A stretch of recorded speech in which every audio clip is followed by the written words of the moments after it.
Hello everyone, Shri Radhe Radhe. कैसे हैं आप सब? उम्मीद है आप सभी लोग अपने अपने घर में फैमिली सहित बहुत ही अच्छे होंगे, हैप्पीली होंगे। और मैं आज के ब्लॉग में आप सभी को थोड़ा सा शरद पूर्णिमा के बारे में बताना चाहूँगी। तो सबसे पहले आप सभी को, माताओं को, सारी छोटी बहनों को, बड़ी बहनों को और सभी फ्रेंड्स को आज शरद पूर्णिमा की हार्दिक शुभकामनाएं, बहुत बहुत बधाई हो। आप सभी को शरद पूर्णिमा का व्रत मुबारक हो। और बहुत सारी हमारी छोटी बहनें, बड़ी बहनें, माताएं, बहनें सभी लोग आज व्रत भी होंगी। आज सभी लोगों ने उपवास भी रखा होगा और शाम को इसकी पूजा भी करती हैं और सामूहिक पूजा करती हैं अपनी सहेलियों के साथ में। तो फ्रेंड्स, आज का दिन बहुत ही पावन दिन है, बहुत ही अच्छा दिन है।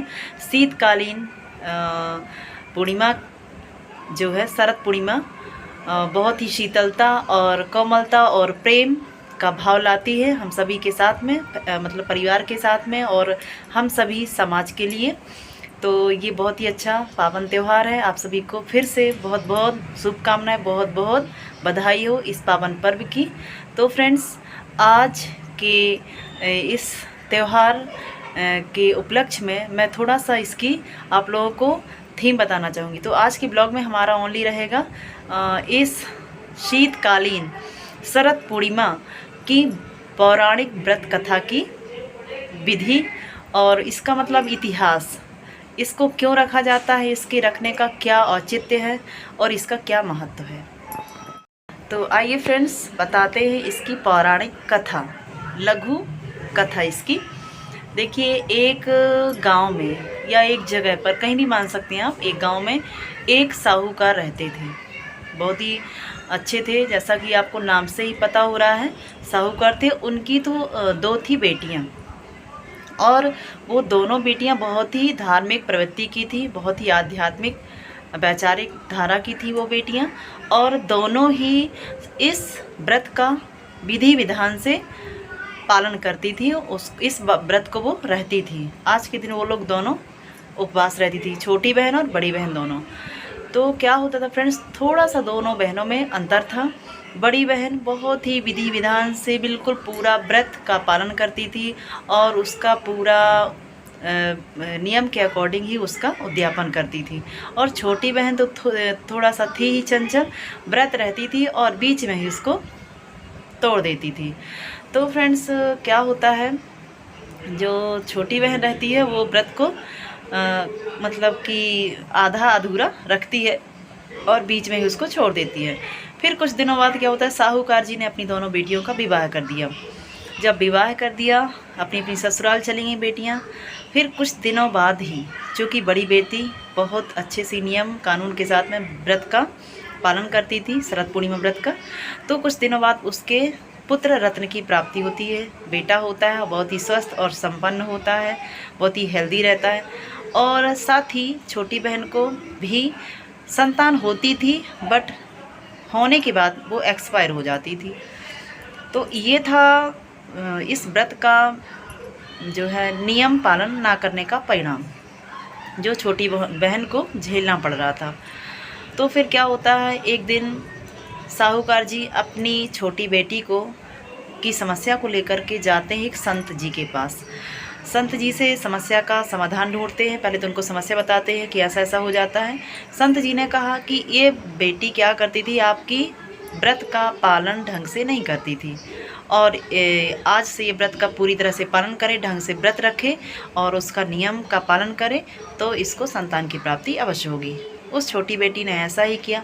कुछ दिनों बाद वाकई में अच्छा खासा बेटा हुआ और फिर क्या हो जाता, फिर भी वो एक्सपायर हो जाता है।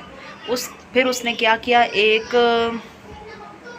टेबल के ऊपर उस बेटे को, मृत बेटे को लिटा देती है और उसके ऊपर एक कपड़ा उड़ा देती है।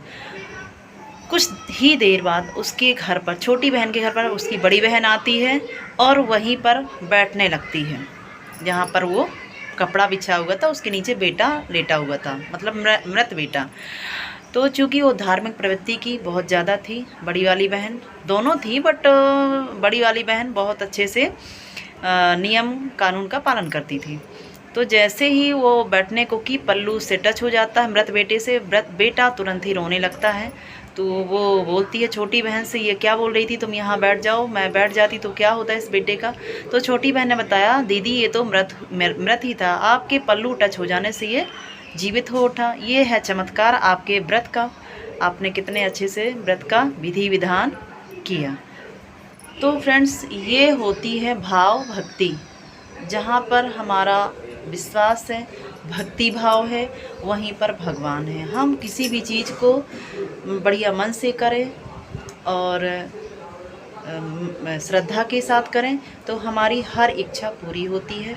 तो इस तरह से जब ये बात फिर कुछ दिनों बाद ये बात उस गांव के राजा को पता चलती है। राजा ने पूरे गांव में ढिंढोरा पीट दिया कि आप आज से सभी स्त्रियां, सभी माताएं बहनें शरद पूर्णिमा का व्रत रखेंगी और उसका विधि विधान से पालन करेंगी।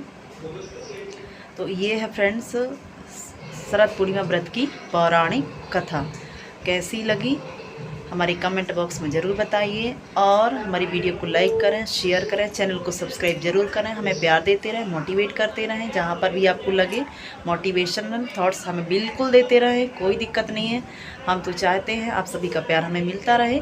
और फिर से हमारी सभी छोटी बहनों को, बड़ी बहनों को, हमारी माताओं को, है ना, और सभी लोगों को इस शरद पूर्णिमा व्रत की वंस अगेन बहुत बहुत बधाई और शुभकामनाएं। माता रानी, भगवान विष्णु और इसका सभी को फल दें और सभी को खुश रखें। तो मिलते हैं फ्रेंड्स नेक्स्ट ब्लॉग में। आज के ब्लॉग में इतना ही था। Shri Radhe Radhe, bye everyone.